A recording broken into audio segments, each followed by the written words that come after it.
Friends, आपल्या गुळ आंब्याला कलर पहा किती छान आलेला आहे. किती सुंदर दिसत आहे. त्याला हलवत राहायचं सारखं.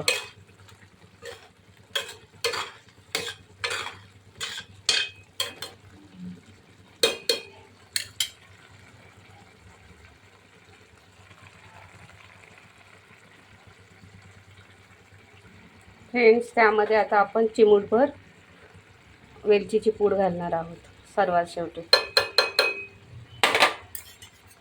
गॅस आता मी मंद आचेवर ठेवते.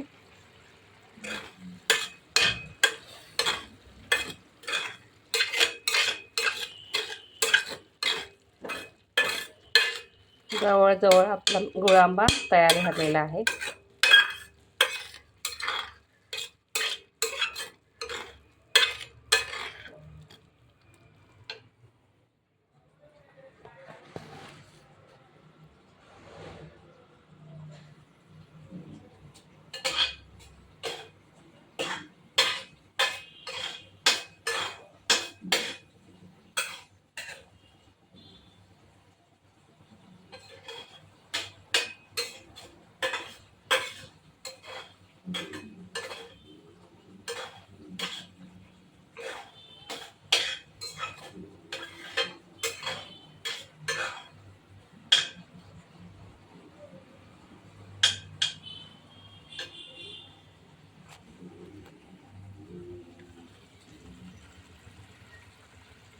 तर फ्रेंड्स, हे पहा, तूप घातल्यामुळे जरा देखील आपला गुळ आंबा चिकट झालेला नाही आहे. खूपच छान झालेला आहे.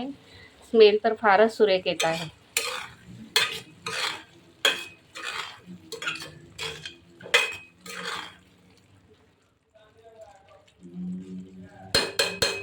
अशा प्रकारे आपला गुळ आंबा खाण्यासाठी तयार आहे.